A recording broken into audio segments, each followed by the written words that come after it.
सरकार ने अपना आर्थिक सर्वे पेश कर दिया है और अब बजट आने ही वाला है। इस बीच विपक्ष लगातार आरोप लगाता रहा है कि सरकार बड़ी बड़ी सरकारी कंपनियों को बेच रही है। बार बार मोदी सरकार पर आरोप लग रहे हैं कि घाटे वाली कंपनियों के साथ ही सरकार मुनाफे वाली कंपनियों को भी बेच रही है। लेकिन क्या सच में सरकार उन कंपनियों को बेच पाई है जिसकी बात 2021-22 के बजट में हुई थी, या फिर सरकार की ओर से वित्त मंत्री ने सिर्फ घोषणा भर की थी जिस पर अमल नहीं हो पाया है? आज बात इन्हीं मुद्दों पर।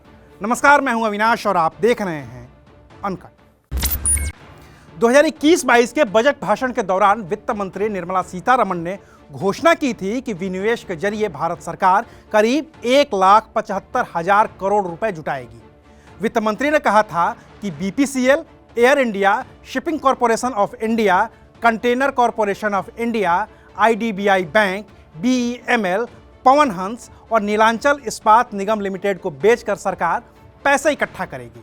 वित्त मंत्री ने यह भी कहा था कि पब्लिक सेक्टर के 2 बैंकों के साथ ही एक जनरल इंश्योरेंस कंपनी का भी निजीकरण किया जाएगा। इसके अलावा वित्त मंत्री ने यह भी कहा था कि एलआईसी का आईपीओ भी इस साल आ जाएगा। अब इस बात को किए हुए पूरे 1 साल बीत गए हैं, लेकिन सरकार की बैलेंस शीट देखें तो एयर इंडिया को छोड़कर अब तक सरकार के हाथ कुछ भी खास लग नहीं पाया है। विनिवेश के जरिए 1,75,000 करोड़ रुपए जुटाने की बात करने वाली सरकार को अब तक महज 12,029 करोड़ रुपए ही विनिवेश के जरिए मिल पाए हैं। यानी कि सरकार को तय रकम के मुकाबले सिर्फ और सिर्फ 8% रकम ही अब तक मिल पाई है। और ऐसा कोई पहली बार नहीं हुआ है।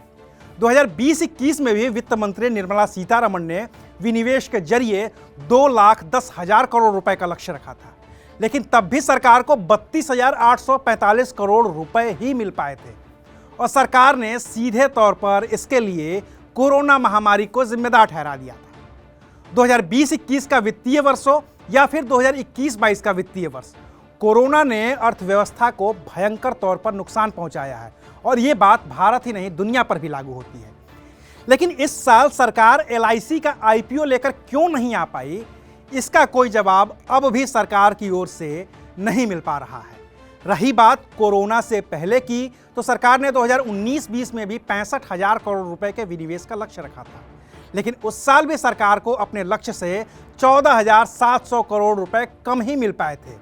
और ये हाल तब था जब दुनिया ने कोरोना का नाम भी नहीं सुना था। ऐसे में इकलौता सवाल ये बचता है कि क्या सरकार की विनिवेश पॉलिसी में ही ऐसी कोई भयंकर खामी है जिसकी वजह से किसी भी वित्तीय वर्ष में विनिवेश का लक्ष्य पूरा ही नहीं हो पा रहा है? इसका जवाब तलाशने के लिए आपको इस मंत्रालय का इतिहास देखना होगा।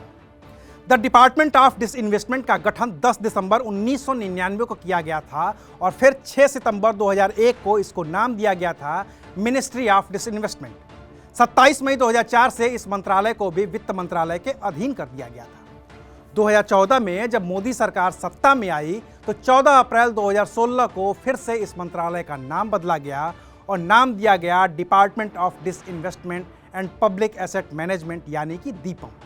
इसकी आधिकारिक वेबसाइट पर मौजूद आंकड़ों को देखें तो ये दिखता है कि पिछले 10 साल में सिर्फ 2 साल ऐसे हैं जब इस मंत्रालय ने अपने तय लक्ष्य को पार किया है। साल 2017-18 में लक्ष्य 1 लाख करोड़ का था तो उस साल 1,56,000 करोड़ रुपए हासिल हुए थे। और 2018-19 में तय लक्ष्य 80,000 करोड़ का था तो करीब 85,000 करोड़ रुपए सरकार को मिले थे। बाकी कभी भी यह मंत्रालय अपने लक्ष्य को पार करने या फिर हासिल करने में कामयाब नहीं हो पाया है। अब एक बार फिर से बजट आ रहा है तो एक बार फिर से विनिवेश की बड़ी बड़ी बातें होंगी, लेकिन क्या इस साल का लक्ष्य सरकार पूरा कर पाएगी? ये अपने आप में एक बड़ा सवाल है। आज के लिए शुक्रिया। आप देख रहे थे अनकट।